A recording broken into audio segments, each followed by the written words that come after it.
everybody. Welcome to a new episode of Still Learning a Come Follow Me podcast. I'm Gunnar Anderson, and I'm here with my co-host, Rebecca Burnham, and we're going to be talking about a couple of fabulous sections in the Doctrine and Covenants today. So today we're in Doctrine and Covenants 135 and 136. We are at the hardest of histories here. We're dealing with the martyrdom of Joseph and Hiram, and then with the struggle to get the saints safely migrating west. In between those two things, there's also the schism that happened in the church when the church needed a new leader. And there were several people who were feeling that it was their call. We've got a lot we need to cover historically in these two relatively short sections. What's going on right now? The short story that I've always heard told is there was a newspaper printed in Nauvoo on June 7th, 1844, called the Nauvoo Expositor, printed by a bunch of apostates. And Joseph Smith, as mayor of Nauvoo, and therefore the head of the city council, called the city council meeting together, and they decided they needed to destroy this press because it was a nuisance. They destroyed the press. The governor ends up ordering Joseph and Hiram to Carthage, where there's a hearing and they're put in jail and ambushed in jail and then killed. So the whole issue is presented as destroying the press is what caused this problem. And that's an oversimplification, but I certainly understand that if you're talking about something else, but you have to say something about the martyrdom, that's the easy way to say it. Right? But that is not the full story. It's hardly even a part of the story, other than it was a flashpoint. Yeah. The thing to point out here that most people don't realize is that the Bill of Rights, as ratified in 1791 as amendments to the Constitution of the United States, did not actually apply to the states. And the Second Amendment, which is the freedom of the press, did not apply to the states, the individual states in the United States, until 1931. And Wow. the reason why was the Bill of Rights was written as a set of rights that the federal government needed to respect. And the federal government did not have the power to enforce its will upon the states, which were considered individual and sovereign countries. Right. Like the European Union. Yeah. That changed with the 14th Amendment in 1868, which was the amendment that emancipated all the slaves. Okay. That's the first amendment to the Constitution that said this is forced on every state. Right? This is not just a federal mandate, it's all the way down to the states. In the language of the 14th Amendment, it lists several reasons. And one of the words that they used to describe their rationale was the word liberty. So the Supreme Court ends up ruling that because they say liberty, then therefore the rest of the Bill of Rights could now apply to the states, but somebody would have to make a legal case for it.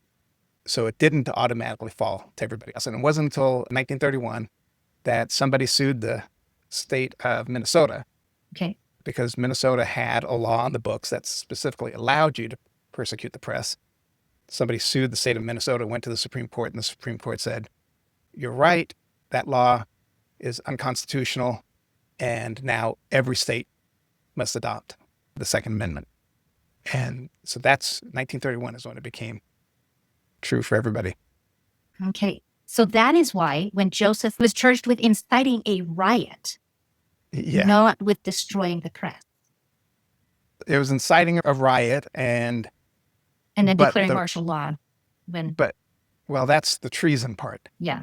So it was inciting a riot, but the riot was the act of destroying the press.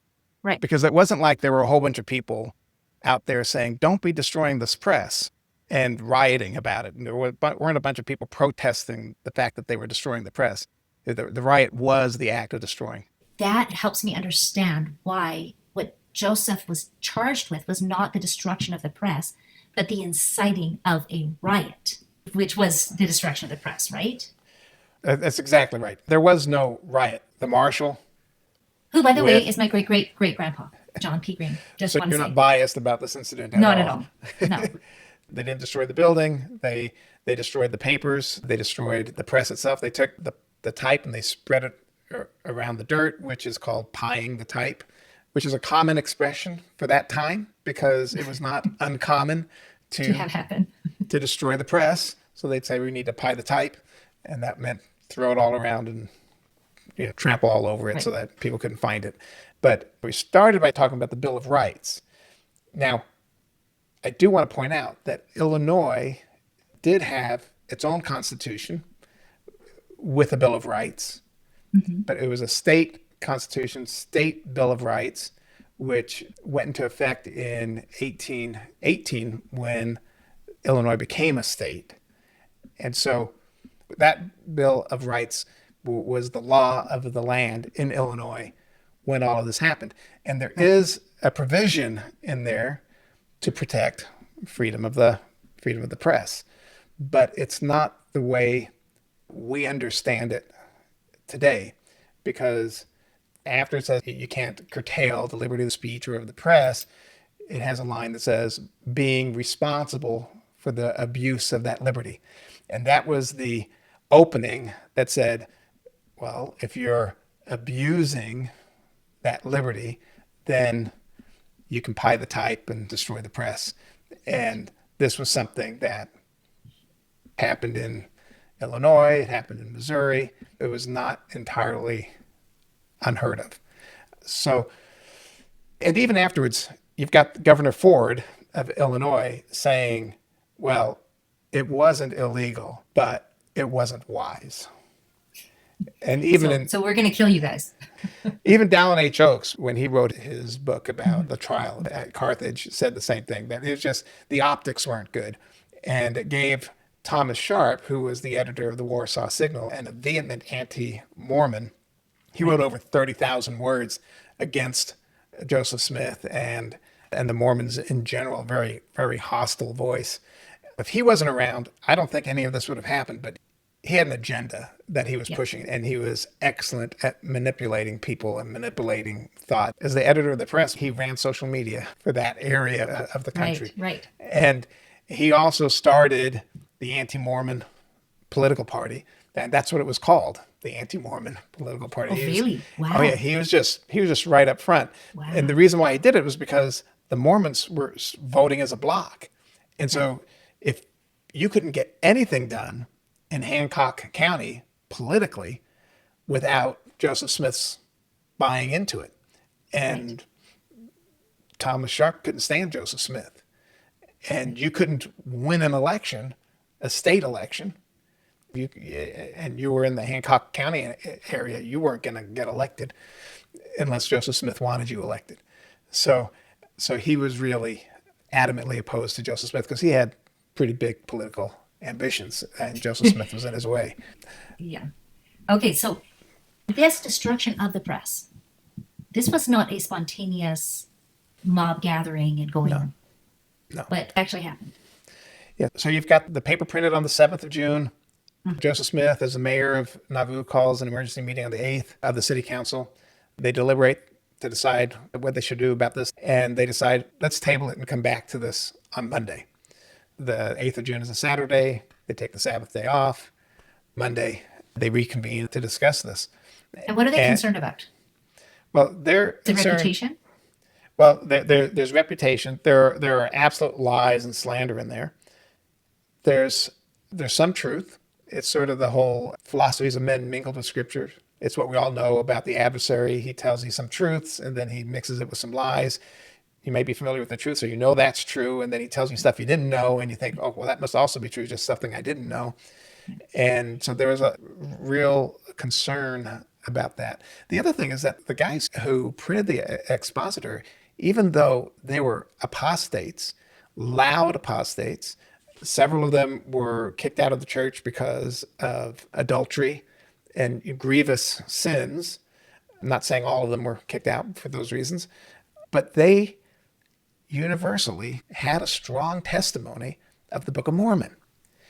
In the opening paragraphs of the Novel Expositor, they give a beautiful testimony of the Book of Mormon, the Book of Commandments, and the Old and New Testament. They're saying that they believe, not only do they believe in Christ, but they believe in this book of scripture from the New World, right? And they also believe all these revelations that Joseph Smith had revealed. Can you read that Yes. initial paragraph to us?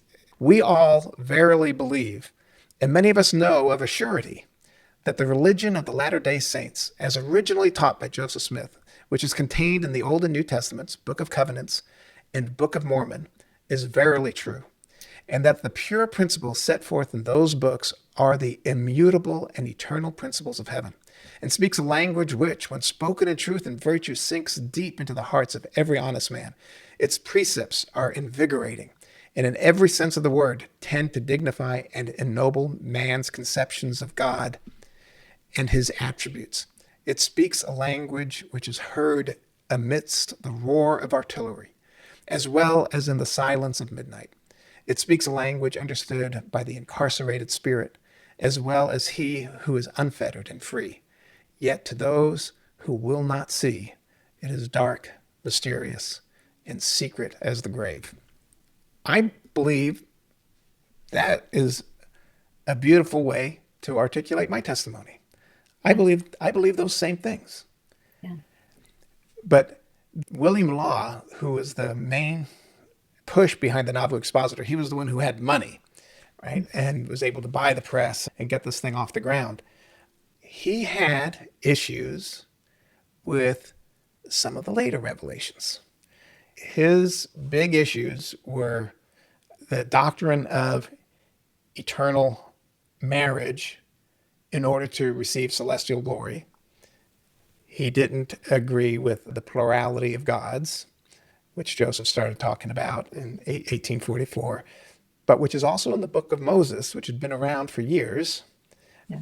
And when we say the plurality of gods, is he concerned about exaltation? Is he concerned about... Joseph taught that for us there is one God. There's one God in heaven. But that God has peers in heaven, other gods who have jurisdiction in other areas. And that our God could receive additional exaltations. Now, he doesn't explain what happens when our God receives additional glory, additional exaltations. I don't know. Don't know what that means, because we know that he is all-knowing, right? He lives in the past, and the present, and the future. Does additional exaltations mean that every time a child is exalted? Well, he does also talk about that when we receive our exaltation, God receives additional glory. And it gives a little more insight to this idea of we are his work and his glory, because we do give him more glory. And when I think about that, I think, my kids give me glory. Yeah, what is glory? Is glory the joy that we have in the, is it about me? Yeah. Or is it about rejoicing in goodness? And rejoicing in their success. And, Yeah. Watching them blossom. I don't really know. He doesn't explain. But for me, that's what I feel like it is. And then William Law didn't like plural marriage.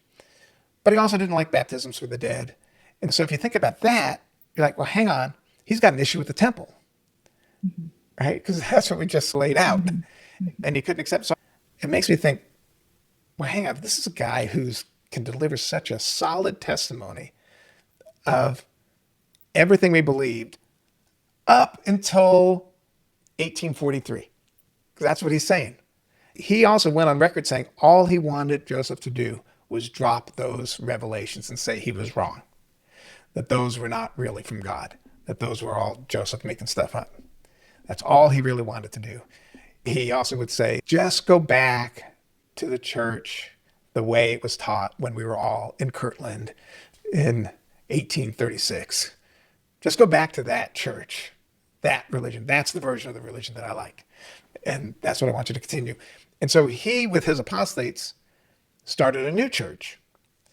And they called it the True Church of Jesus Christ of Latter-day Saints.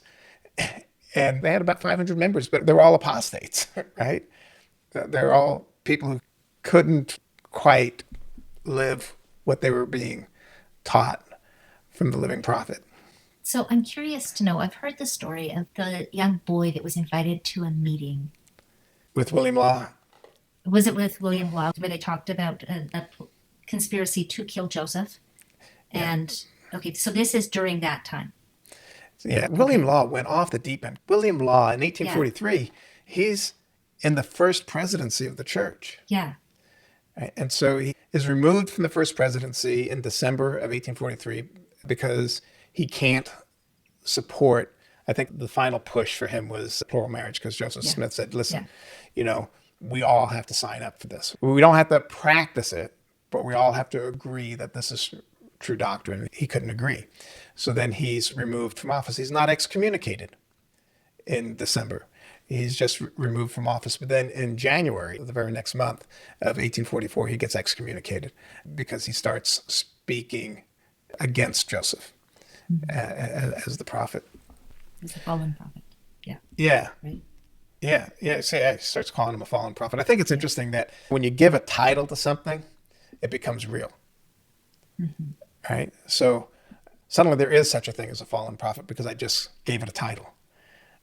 Right? Mm-hmm. I think it's pretty clear that if an apostle or a prophet were to go AWOL, that the Lord would just remove him. It'd be gone. That's the Lord's job, to remove that person. Certainly if it's a prophet, right? Apostle might be somebody else, but that's the Lord's call on that one. I really love that you brought that up, because I think that is, we're talking about these things and I'm listening to that beautiful testimony and trying to also consider that one of the people writing this beautiful testimony is also plotting secretly to murder Joseph Smith and threatening young boys that they will also be murdered if they breathe a word, like talking on both sides of their mouth. And I think what happens is there's that whole story. I think we've talked about it before about studying the ark. Yeah, we did. So, but William Law, when I say he went off the deep end, I mean, he became a drunkard. So these stories usually involve him drunk. And, they're recounted. They're in journals. Some of them are secondhand. So, I don't know exactly how believable they are, but there seem to be enough of them that you think there's probably something here.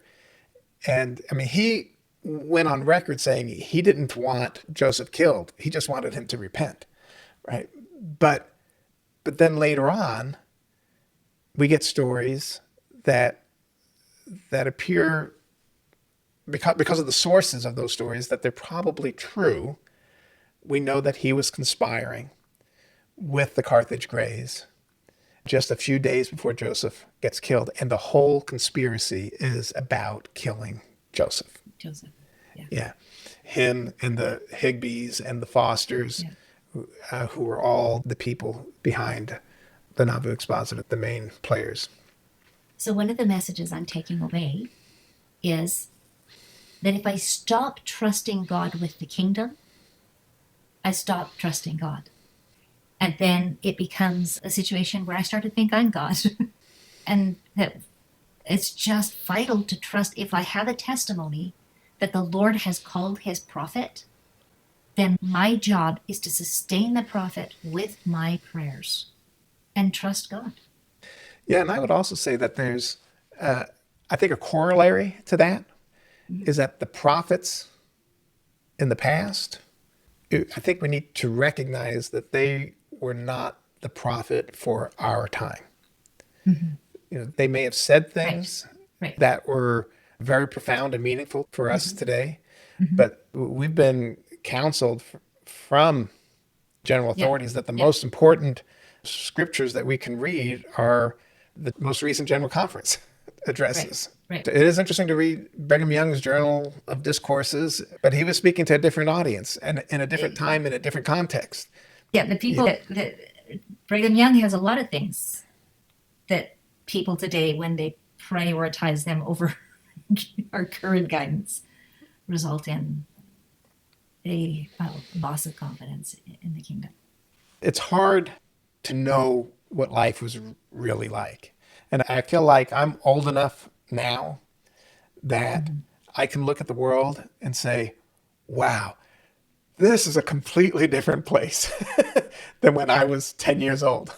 I mean, if a 10-year-old today lives a completely different life than I lived, it's impossible for me to really help them understand how different that was. Right. Yeah.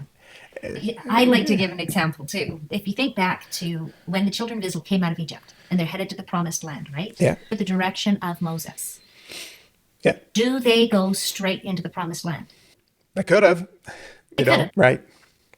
And because they weren't ready, like they get to the edge of the promised land and then they're not ready. And then they get to go down around. They spent 40 years on a 2-week journey. Yes. Yeah. Still under prophetic leadership. Yeah. But when we are told that the prophet will not lead the people astray, what that does not mean is he is going to lead them on a straight course into the promised land. Because we're not ready to get on the straight course into the promised land. Great point. But he will lead us as directed by the Lord. And he will make mistakes. Moses made mistakes. Mm-hmm. But the Lord's not going to let him take his own way. Yeah. The prophet has to be sincerely striving to follow the Lord, and the Lord will work with him. Another great point about Moses, though, that I'd like to bring up is Moses, definitely a prophet. We all agree. Moses, a prophet. Not only do you and I agree, and all of Christianity agree, but all of Islam agrees, and all of the people of the Jewish faith agrees. Yeah. I mean, this is a prophet that we have a pretty strong consensus of opinion here, right? Yeah. So he puts out a law that says, don't eat ham, right? Don't eat the meat of the cloven hoof, right? And so the question is, and this will be answered differently depending upon which faith you belong to, is that it was words from a prophet written down. It's in scripture. You and I can go read it today. But you and I believe that that's no longer in force, that it was proper for that time. I mean, heck, Moses had to tell people to wash their hands, right? That's all. And I want to take it one step further, because remember who Moses is leading. Moses is leading people who have spent 300 years in bondage. They have not had agency. They didn't know how to take care of themselves. They didn't. And not only that, but they also did not know how to deal with liberty. Yeah, sure, we can talk about the kosher laws, which some people still follow today and some don't. Moses also said that disobedient children should be stoned. Okay? Yeah. I don't think there's any of us that believe that now. Yeah. But we were talking in a time that the law of Moses was very harsh. But speaking to people who their whole lives were based on death penalty. Right. And he was taking them where they were, moving them toward Zion. That gets back to one of our original episodes where we said the Lord meets us where we are. Yeah. Right. Yeah. And so my point is that, we go look at some of the earlier prophets and things that they said, and it's not as applicable today. We have to realize that they were speaking to a different group of people in a different context, in a different paradigm, and they were trying to move them from where they were to the next paradigm. Right. And we might be well beyond that paradigm. Right. And so it's more important to pay attention to what's been said recently. Right now. Although I love reading everything Joseph Smith said. You look at our it's a special case. Yeah, you look at the Doctrine and Covenants, right? I mean, so 135 is we're done with all of Joseph's revelations. We're in 135, it's his death. 136, we're moving out west. There's 2 more sections of the Doctrine and Covenants, and then we get into declarations. So, I mean, it was a flood coming through this one man, a flood of light. I had made the comment earlier in this episode that to say Joseph was killed over the destroying of the press is incorrect. And it did give a rallying cry to people like Thomas Sharp. Yeah, and he was able to really use that to talk about injustice, to talk about Joseph as a tyrant, to miscast everything. The Nauvoo expositor, we talked about the meetings of the city council. Joseph wanted the press destroyed from day one, but not everybody in the council agreed with him, which I think is a wonderful expression of Joseph Smith's leadership, that they knew he wanted them to think freely and express their opinions as they saw it. And he didn't shut them down. They went on and on, over the 2 very long sessions, right? So talking about this. Which is also disproves some of the chief claims that were in the Nauvoo expositor, that Joseph was wielding unchecked power. That was one of the things, right? Yeah, and you can get it. I mean, I understand why they were afraid of that. And this is one of Thomas Sharp's big concerns too. He was the lieutenant general of the Nauvoo Legion. Now, the Nauvoo Legion was the militia in Nauvoo. Mm-hmm. It was the largest militia in the state of Illinois. It was larger than the Illinois State Militia. That's scary to people who are not supportive of the Latter-day Saints and afraid of Joseph Smith. He was lieutenant general, which was a rank awarded to him by the state legislature and the commission given to him by the governor of Illinois. Lieutenant general was the highest ranking military position in the state of Illinois. There was nobody else who was lieutenant general. He was the highest ranking military officer in the state. He was mayor. As mayor, he's also chief magistrate. He was president of the church. He was the prophet of the church. He had a lot of power. And William Law and Thomas C. Sharp, they were saying one person shouldn't have all that power. And then he says, I'm going to run for president of the United States. And that just blew their mind. And it was scary because he was doing well. I'll get to that in a little bit. I love that. I just want to point out that given all of that power that you have just described, Joseph could have, the day that those things were published, gone out on the streets and said, who's with me? We are stopping this press. Yeah. It would have been... He didn't even have to ask the question. He could have just said a couple of guys, Porter Rockwell, you grab a couple of the other bodyguards, go in there and just take care of this thing. He could have easily done that. He could have easily done that. And instead, he goes to the city council and they deliberate for 2 days until they have an actual resolution by the council. And the council is most concerned that these lies being published and the distortions being published are going to bring mobs upon them again, which they have already experienced in multiple cases. Right. And so they think they have to shut down. They experienced it in Hiram, Ohio. They experienced it in Kirtland, Ohio. They experienced it in Jackson County, Missouri, not to mention Hans Mill and far west. It was over and over again. And the Hans Mill came up, all these other things that they've experienced came up again in these Nauvoo City Council deliberations. So they wind up saying, okay, this is a public nuisance. Mm-hmm. And then they go and tear in there. And public nuisance was a legal term. Yes. So it wasn't just like saying, hey, this thing bothers me. There's a legal term and a legal definition that went along with public nuisance. And a press that was publishing words that could put the public safety at risk was something that could be called a public nuisance. And once you call it a public nuisance, there's another law that said, the city council has the right to remove anything that's a public nuisance. So a public nuisance could be a dead carcass. It could be somebody deciding to close a road that they had no right to close, anything like that. And so because they went through those steps, it was completely legal. So then rather than send a bunch of people, he assigns the marshal to take a posse and destroy the expositor. And for that, he is now charged with inciting a riot and told that he has to stand trial in Carthage, where he knows that people want to kill him. That was the heart of the anti-Mormon movement. It was the seat of the anti-Mormon party, political party. But let me just kind of go through what you just went through in like some bullet points. So he has the June 10th meeting is a public hearing. So he has a public hearing about this discussion. It's not a private, secret meeting. They read the entire expositor aloud, line by line, in that meeting.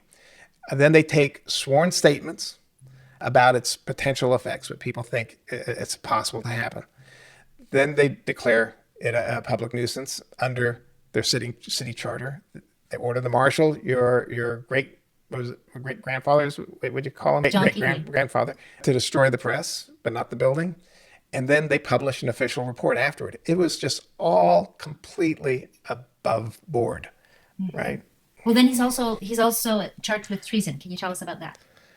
The governor comes down to Carthage. They're all in the governor's ear telling him what the Mormons are going to do and how the Mormons are going to destroy everybody. And they're going to go to war. And they're this violent group of crazy religious zealots. So he's like, okay, well, we're going to want to keep them from charging Carthage or anything like that. So he calls out the militia to surround the city to contain them. But now, what does a militia look like to you? Right? Remember, Well, it's when obvious. you're talking militia, I'm thinking farmers. There's no Yeah. uniforms, right? You Yeah. can't tell the difference between a militia and mob. a mob. You can't tell the difference, right? Yeah. And we know that people were actively trying to kill Joseph. They're actively harassing the saints. It was very common for people to be attacked, homes and farms on the outskirts of town to be attacked by. There isn't anybody here who hasn't already lost loved ones to Yeah. mob action.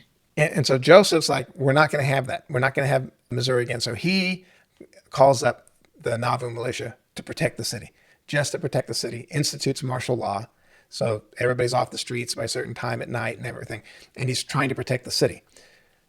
So when they get to Carthage, they say, okay, everybody, okay, what you did it's a hearing. It's not a trial.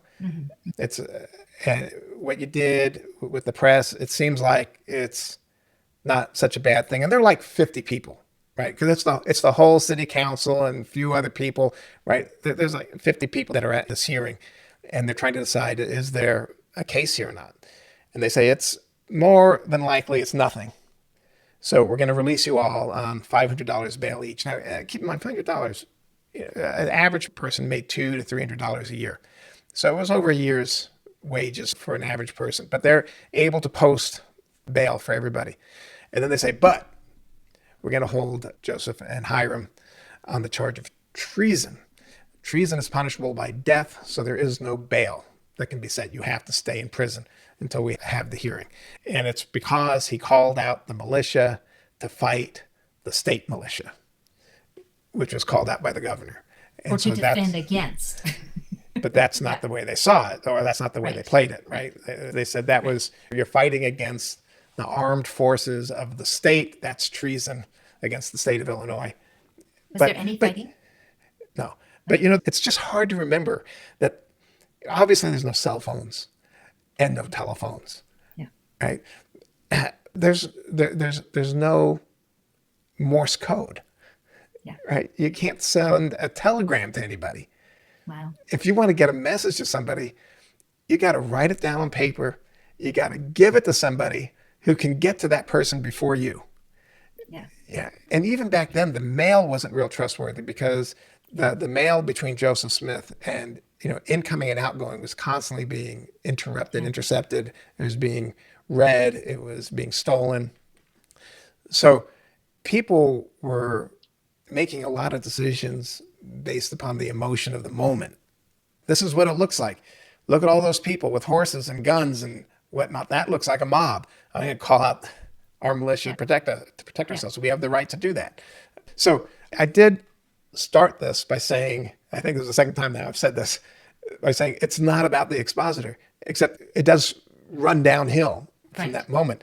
I want to back up and kind of point out all the different pressure points that were happening, how they were building, and they all coalesced to these days between June 7th, when the expositor went to press, and the 27th, which is when Joseph and Hiram were killed. Mm-hmm. So there are 5 key pressure points. The first one that I want to talk about is political power pressure. So you've got in 1841, you get the Nauvoo Charter approved, and it creates the semi-autonomous legal judicial militia system in Nauvoo. It's approved by the Illinois state legislature. Joseph becomes mayor of Nauvoo and lieutenant general of the Legion, and Mormon block voting starts becoming a decisive factor in Illinois politics. By the time 1844 rolls around, Nauvoo is the biggest city in the state of Illinois. It's bigger than Chicago. It's an incredible voting block, and it's growing super fast. The other thing is that there's a law in Illinois that said you just needed to be a resident of Illinois for 6 months before you could start voting in the state of Illinois. So you've got all these converts of the church coming mostly from England at this time, Nauvoo, and 6 months later they're able to vote. And they don't know anything about American politics, but the prophet said, vote for this guy. And Joseph had no qualms about telling people how to vote. And so the Mormon block voting became super powerful in Nauvoo. And people who were running for a state office would come to Joseph and try to win his favor. He became a kingmaker in Illinois. Then in 1843, this guy named Cyrus Walker, he agrees to defend Joseph Smith. This becomes a big issue for William Law, who started the Nauvoo Expositor. And it also, when I first ran into this, man, it bothered me. And I think anybody who hears this, it's going to bother you initially. But so this guy agrees to defend Joseph, and he's a congressional candidate. And he says, I'll defend you if you promise the Mormon vote in this upcoming congressional election. Now, he's his attorney when Joseph gets kidnapped in Dixon, Illinois. We talked about that last week. Right? Yeah, so he gets kidnapped in 1843, and Cyrus Walker becomes his defense attorney, expecting Joseph to throw the Mormon vote his way. But then Hiram, he's in some meeting somewhere, some public meeting, and he tells everybody to vote for Walker's opponent. So he tells the citizens of Nauvoo to vote for this a guy named Joseph Hogg. And William Law finds out about it. He runs to Joseph and he tells Joseph, hey, you promised Walker the Mormon vote, but Hiram just said this to vote for this other guy. So they go get Hiram. Hiram comes, and Joseph asks Hiram about this. And Hiram said, well, I received a revelation that the saints should vote for Hogg. And Joseph turns to William Law and he says, well, I have never known Hiram to receive an incorrect revelation. So we're going to just let that play out. And I thought, wow, how could you break your word like that? Right? I was raised, you do not break your promises, right? That's fundamental. As I've pondered it, since I first read this a few years ago, I thought, wow, what's really beautiful about it is he was willing to suffer reputational injury. And ultimately, he loses his counselor in the first presidency in William Law over this because he trusted God. He promised Walker out of desperation. It wasn't revelation that he received. Clearly not. Yeah. Joseph's one of the things he used to say towards the end of his life. He said he's developed one rule in his life, and that is whenever God commands, do it. And I thought, that's so simple. That's so simple. But so I just thought it was, after getting over myself, I came to the conclusion that this is actually really a beautiful thing. Really, on the surface, looking at it as a human being, right? It seems deceptive and whatnot, but I think it's a beautiful statement of courage in the Lord. I think it's also interesting that the Lord sent the revelation to Hiram, who hadn't made the promise. That is interesting. To Joseph, who had, right? Yeah. Sometimes our preconceptions can get in the way of revelation. Yeah. The beautiful thing is when Joseph hears, like Joseph asks Hiram what's going on, he listens, he hears, and then it sounds like the Spirit witnesses to Joseph that this is a revelation from God. Mm-hmm. And then he's like, okay, Well, There you go. we'll do what God says, not what I said. Let's do the next thing now. So William Law saw it as betrayal, saw it as he couldn't trust Joseph. He saw it as a misuse of his political power. Then you get in late 1843. Sorry, I just have to say, I feel like the quid pro quo that Cyrus Walker proposed, from my modern eyes, that is the abuse of power. Mm-hmm. I will help you achieve justice if you promise me that you are going to put me in a position of power. Like this is the buying of votes. Yeah. Yeah. To me, that is the problematic thing. Yeah. And keeping that agreement with somebody who's trying to buy your votes when the Lord says somebody else may have a truer heart. Yeah. In mind. Yeah, it was more aligned with the saints. Right. Then just say a couple things about Thomas Sharp, so we really understand this guy. In 1841, he moves to Warsaw, Illinois, 30 miles from Nauvoo. He's 22 years old, and he is able to buy a press. He buys a newspaper there and renames it the Warsaw Signal, and he's the editor. And so it becomes his, microphone, right? And for whatever it is he believes. I mean, you got to hand it to the guy. He's 22 years old. He's an ambitious guy. Yeah. Wow. And so now we're in 1843. He's 24 and he's running for a seat in the Illinois state legislature. And lo and behold, his opponent is William Smith, Joseph Smith's younger brother. So you know who Joseph told everybody to vote for. William Smith wins, and it's humiliating for Sharp. And he just gets even more aggressive against the Mormons because he's not going to be able to win an election. You got Nauvoo by 1844. It's got right around 20,000 people living there. Warsaw's a town of 500 people.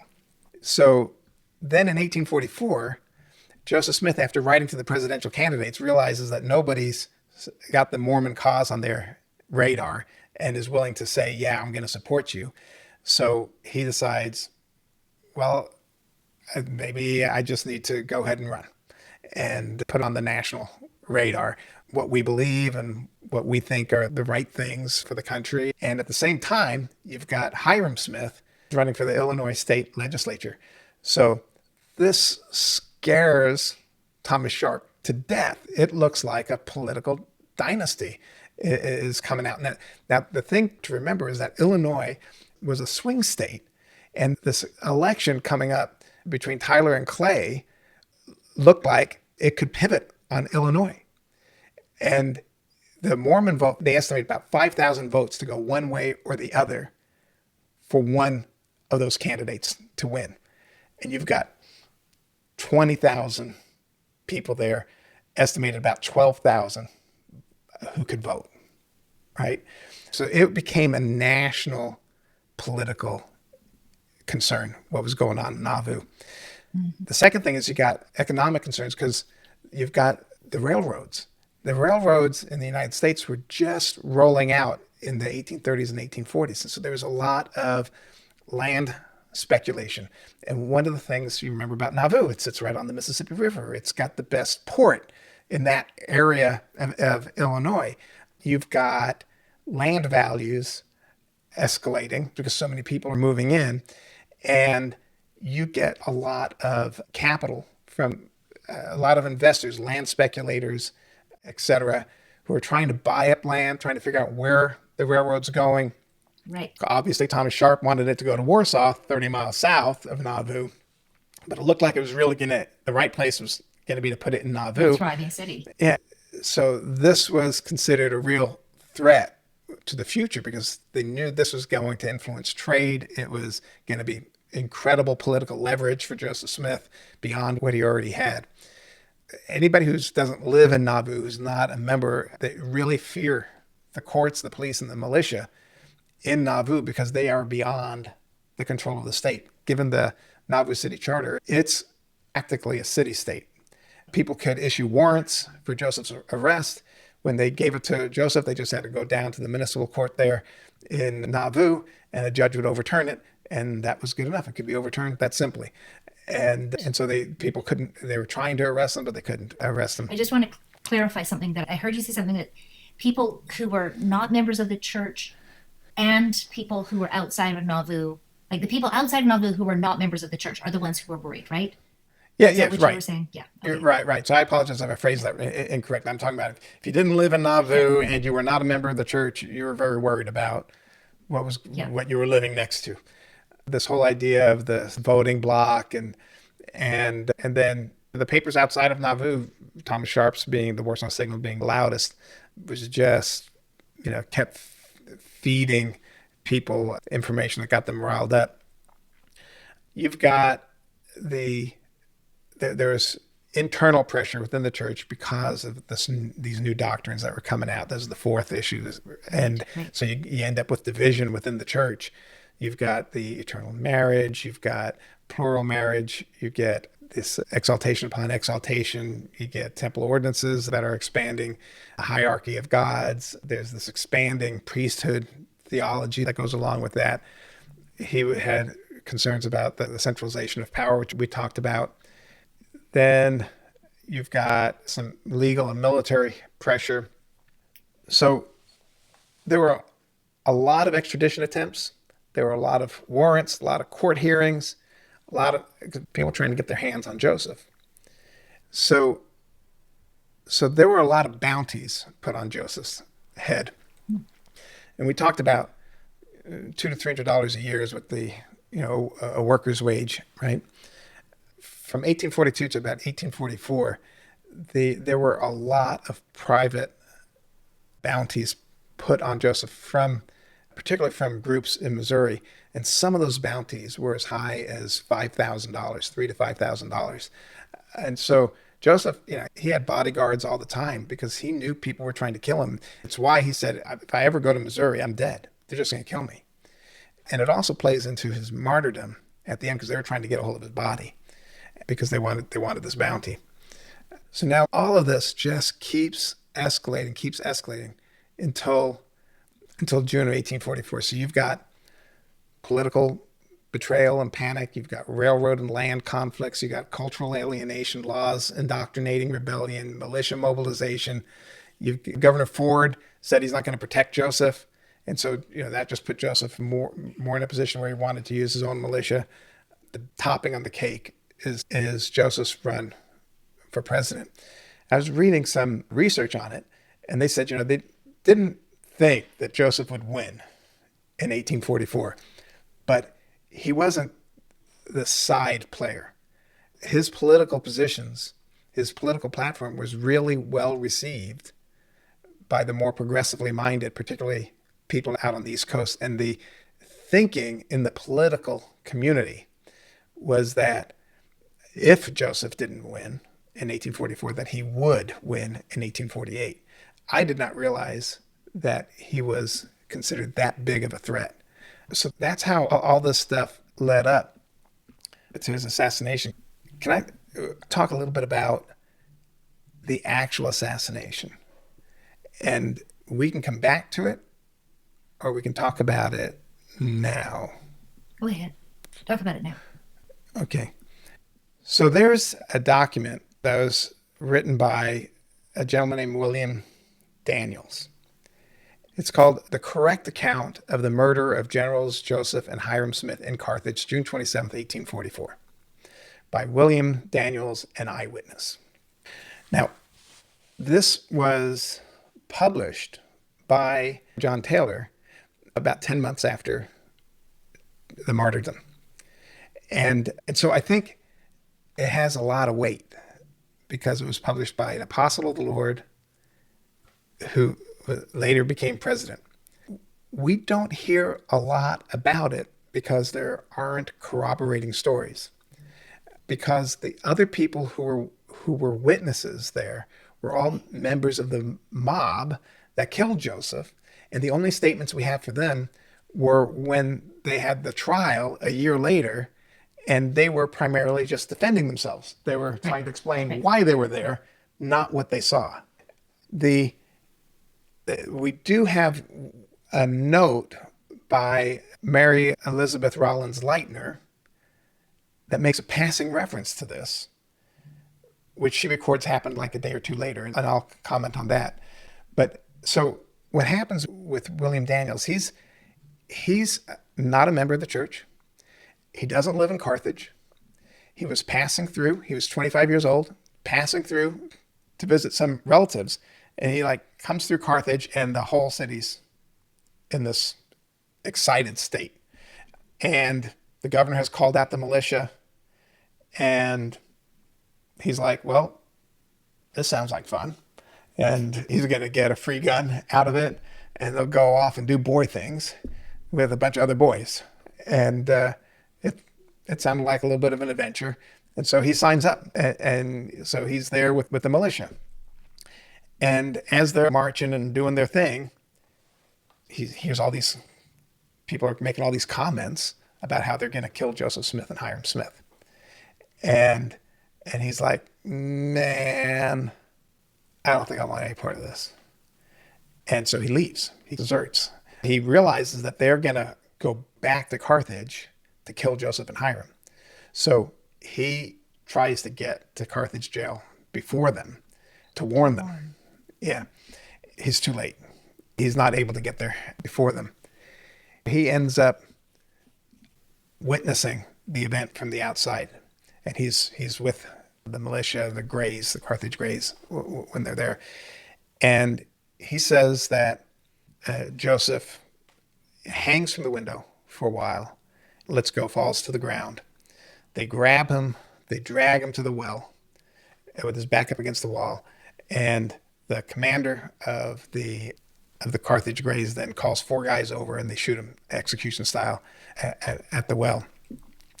And then let me just read directly from what he wrote now. So he referred to the guy who dragged Joseph up to the well and put his back against the well. He referred to that guy as a ruffian. He writes, the ruffian of whom I have spoken, who set him against the well curb, now gathered a bowie knife for the purpose of severing his head from his body. He raised the knife and was in the attitude of striking, when a light, so sudden and powerful, burst from the heavens upon the bloody scene, passing its vivid chain between Joseph and his murderers, that they were struck with terrified awe and filled with consternation. This light, in its appearance and potency, baffles all powers and description. The arm of the ruffian that held the knife fell powerless. The muskets of the 4 who fired fell to the ground, and they all stood like marble statues, not having the power to move a single limb of their bodies. He goes on to explain that the mob immediately dispersed, but that the commander had to call some guys back to carry those 4 men who were frozen, to carry them away because they couldn't move on their own. Now, Mary Elizabeth Rollins Leitner, who at this time is 26 years old, and she's, if we remember her from church history, when she was 15 years old, it was she and her sister, Caroline, who rescued the pages of the first printing of the Book of Commandments in 1833 when the W. W. Phelps press was destroyed in Jackson County. So she records in her journal, and I went and got a copy of the journal just to make sure I knew exactly what it said, right?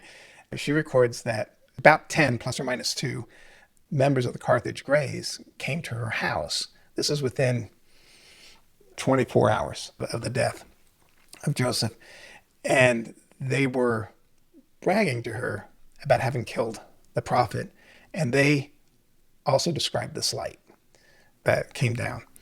And they saw it, they interpreted it as God's approval for what they had done. That's what they were saying.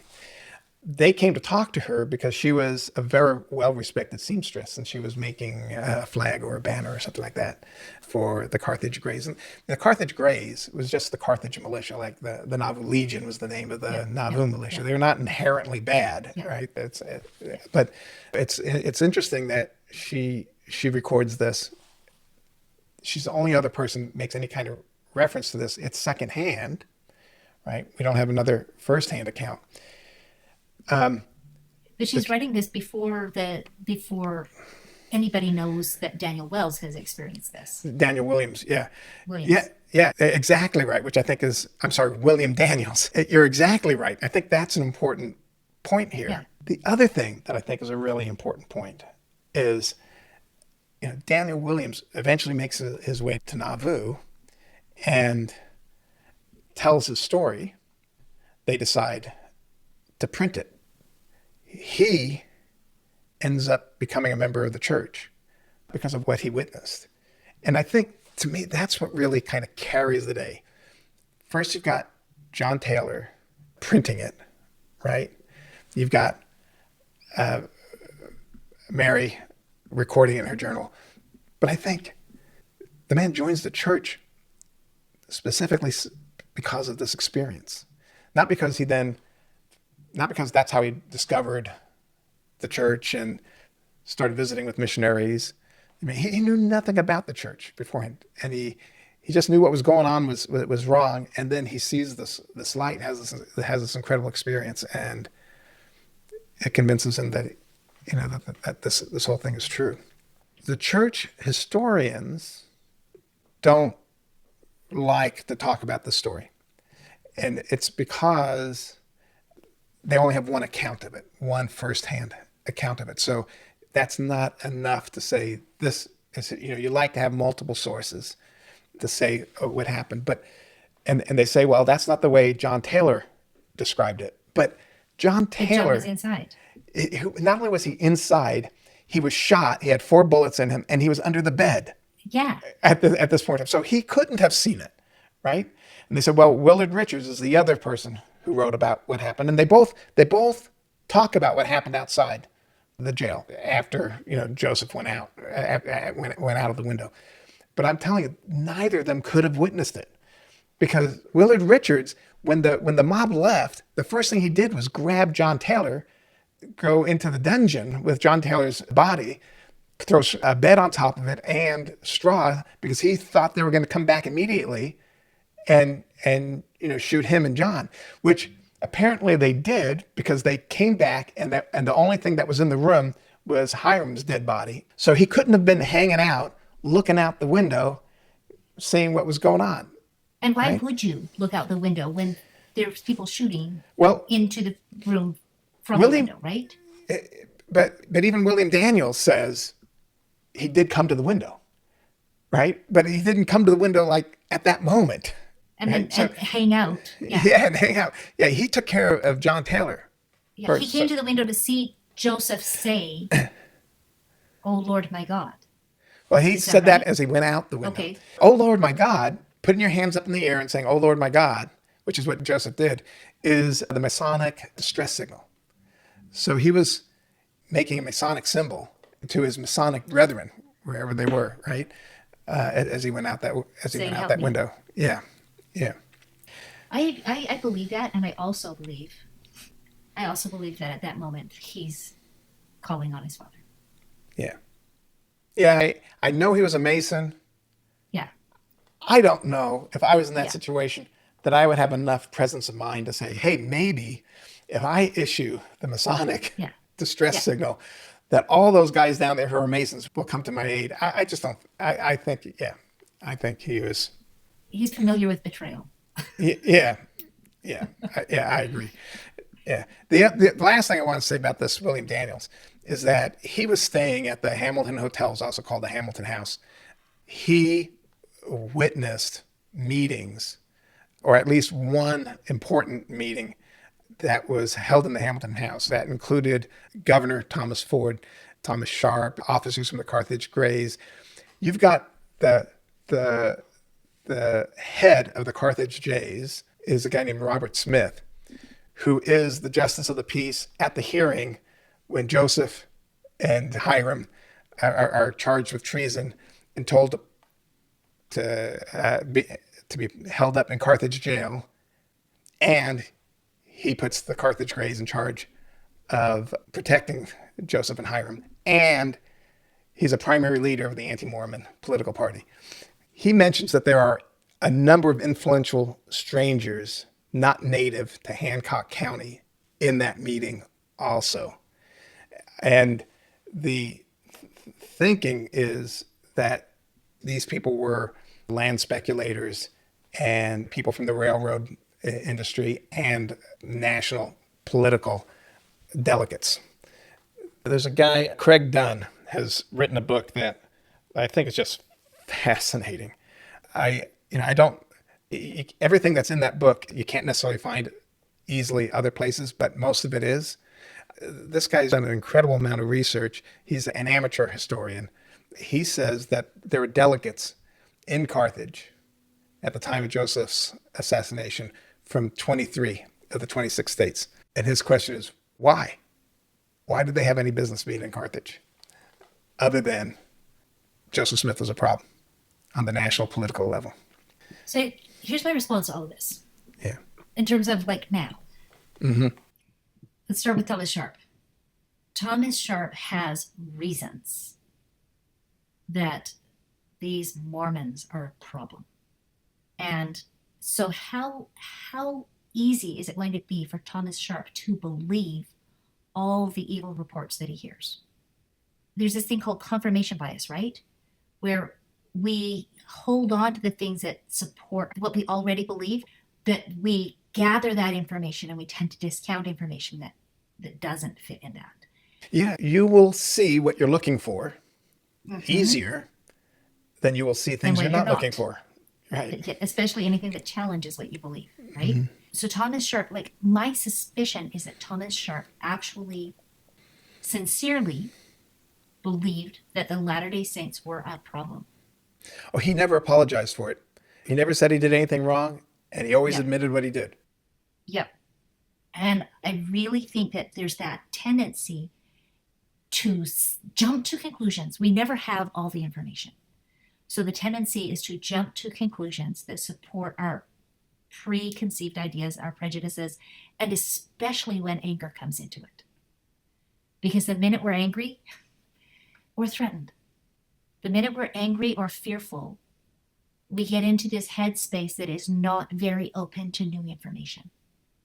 And we even see it now with the Carthage Greys, who, not the ones who were made immobile, perhaps, but, others in the group who something happens and at the moment there's this feeling, but then as they look back on it, it's like, no, that was God's approval. Yeah, people don't want to believe that they're bad people, right? No. People, I mean, there are very few of us who will say, yeah, I'm a bad person.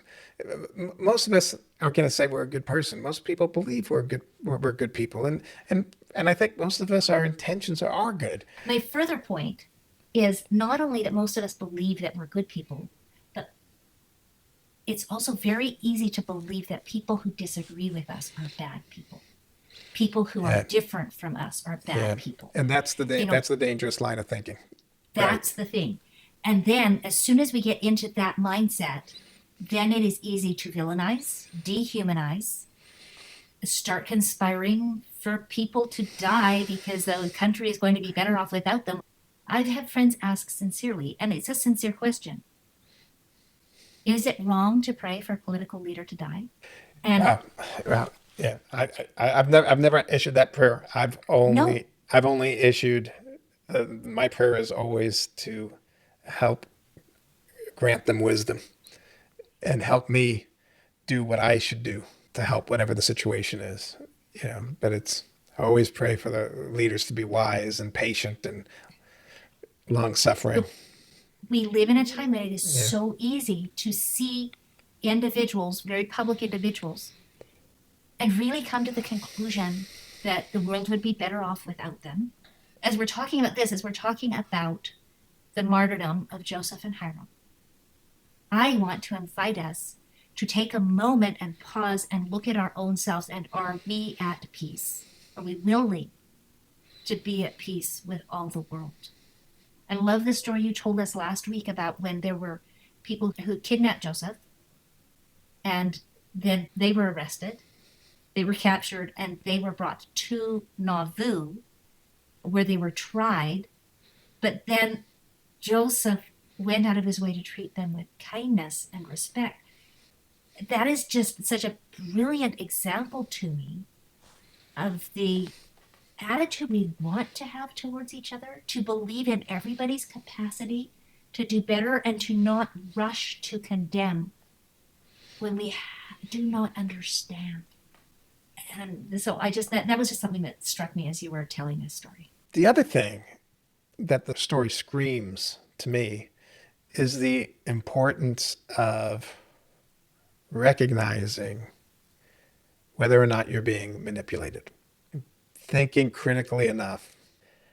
I think the right way to react to some information that causes you serious concern, I think the proper reaction is to then research it, to spend time dispassionately researching it and trying to understand things logically, as opposed to ranting, just immediately ranting or taking somebody's Facebook post and forwarding and reposting it and being all upset about whatever you're reading and just taking it at face value.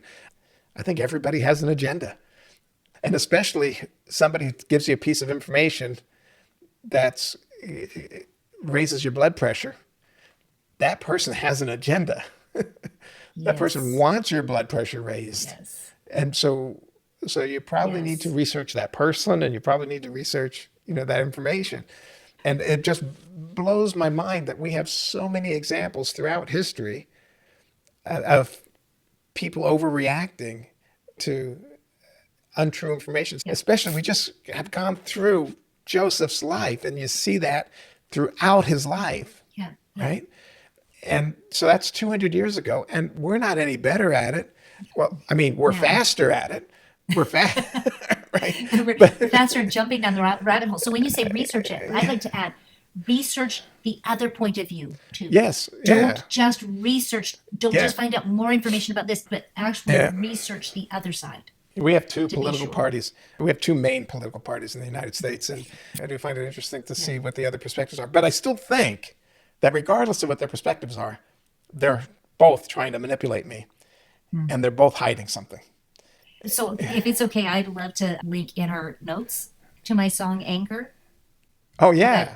Yes. Yeah, please do that. That's okay. All right, let's do that. Yeah. I wanted to ask, can you tell us quickly about Joseph? When all of this was going on, Joseph said, I need to get out of town. Yeah. Can you give us a little more insight on that? Yeah, so Joseph realizes that they really want him. He's the one that they really want. And so if he leaves, they'll leave Nauvoo alone.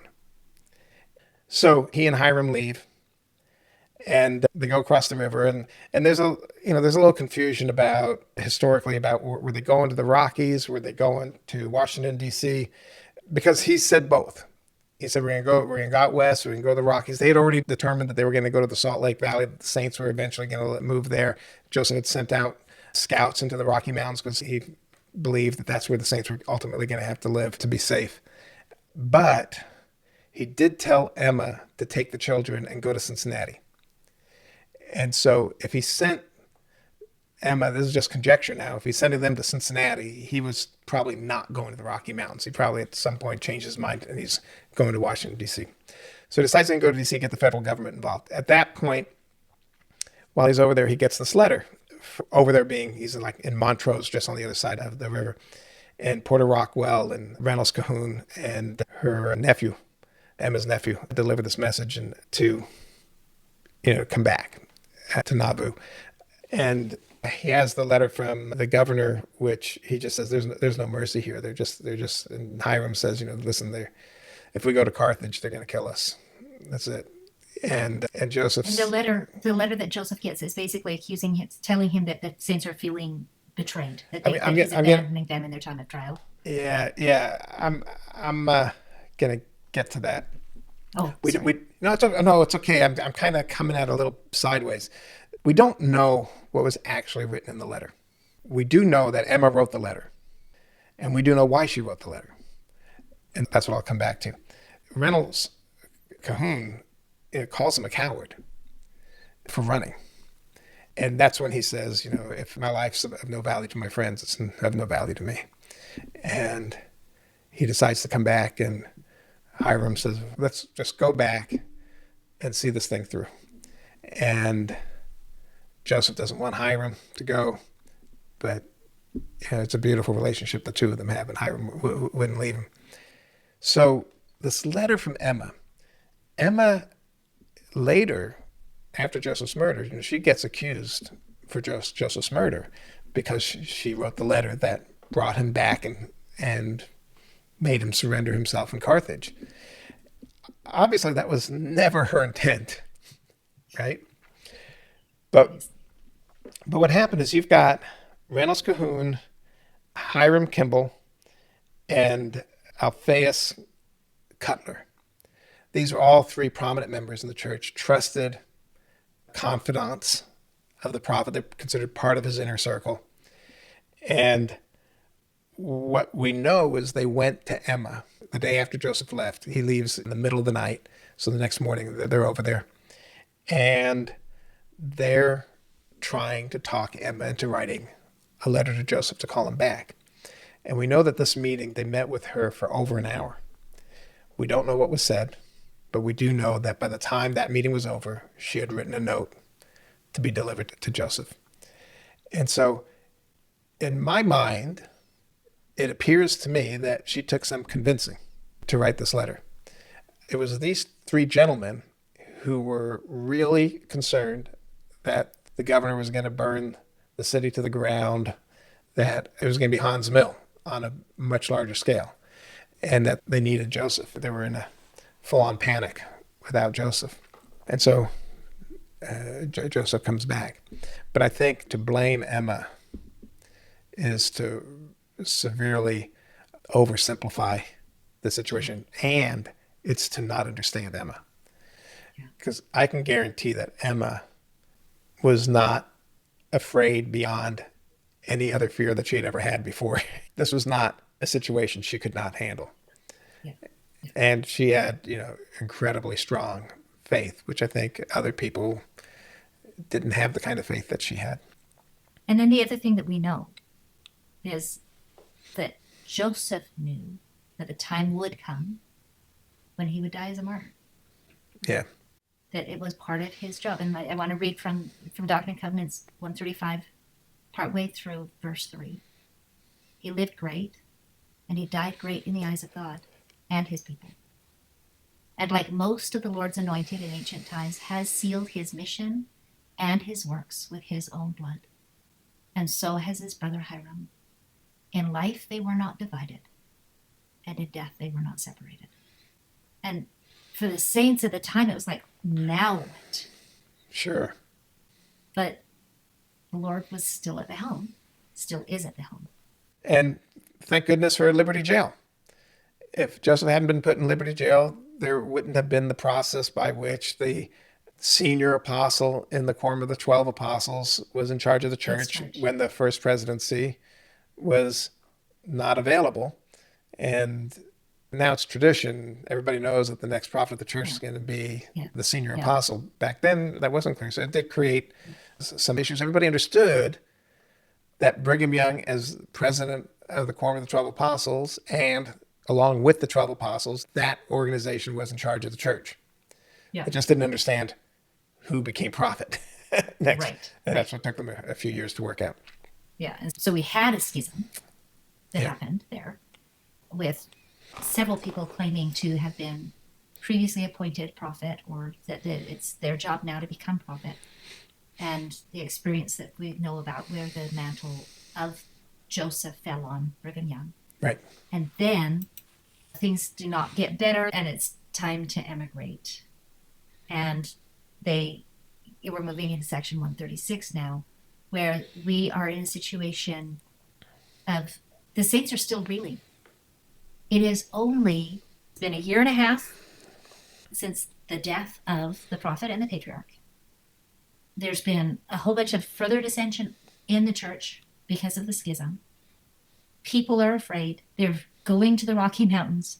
And Brigham wanted to send a vanguard company first. And there were so many of the saints who were afraid to be left behind, afraid to be away from the leaders of the church, that they came alongside and Brigham's trying to take care of all of these things, lost his weight. It said his clothes he couldn't wear his clothes anymore. He didn't know what to do. He's praying and trying to figure out what to happen. And finally, on January 14th, 1847, the Lord answers Brigham with a revelation. And I love the Revelations in Context has some really beautiful information about this. And it's this particular section is written by Chad M. Orton.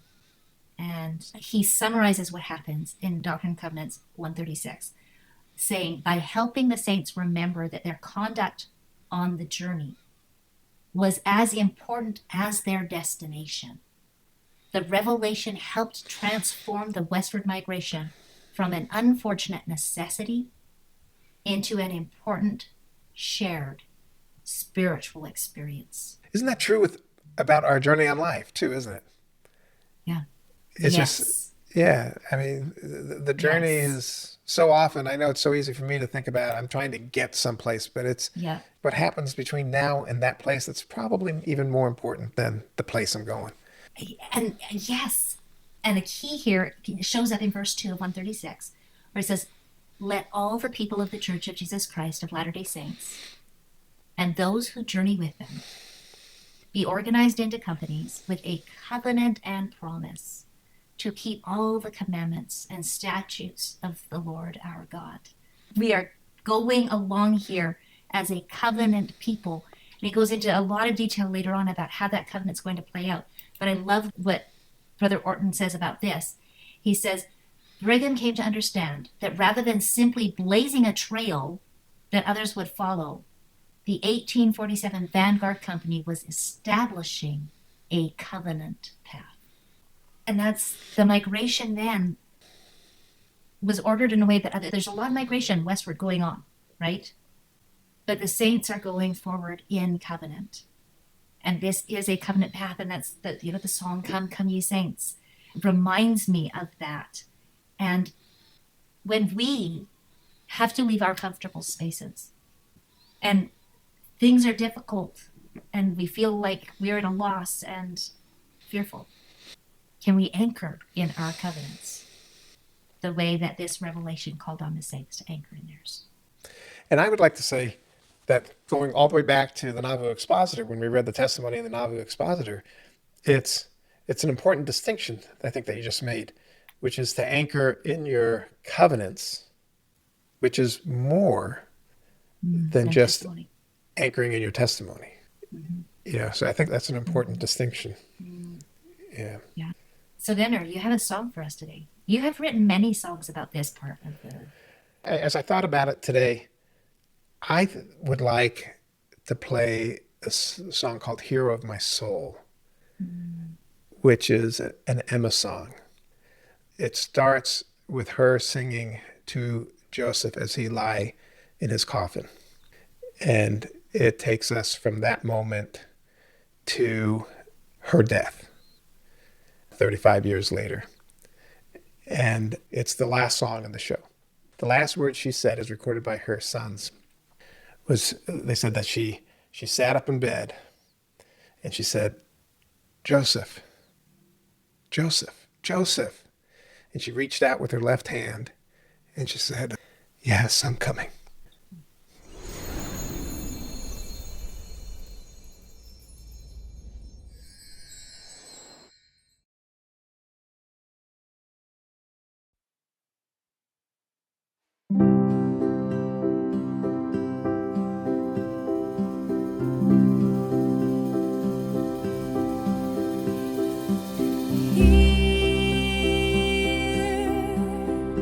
Standing by you here.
still here. I've always been here, like I promised, caring for your flowers now. Always here, and soon I'll lie down with you too. Once again we'll be together, side by side we'll rest in peace, just you and me. Love of my life, choice of my heart, crown of glory, hero of my soul. Our story will continue. I'm coming back home to you.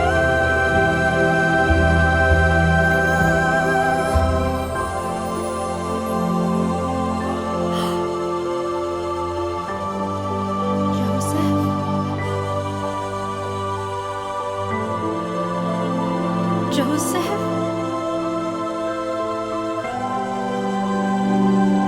Joseph? Yes. Yes. I'm coming.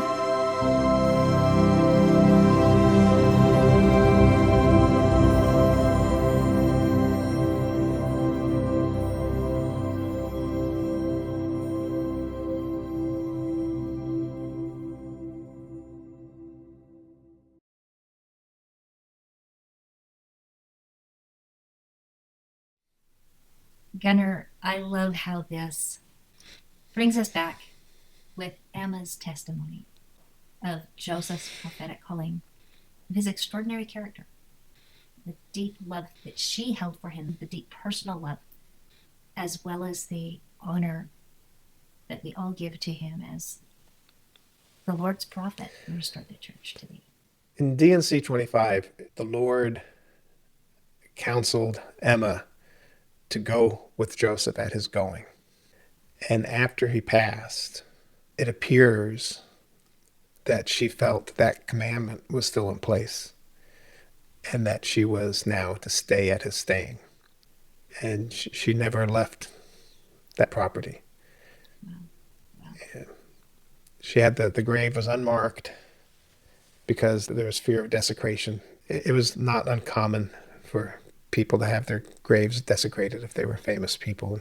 So she protected his grave for the rest of her life. So, with all of that, what's your big take home from what we studied this week? I think it's much more likely that I'm going to be in the mass of people than the leader of a church or a political party.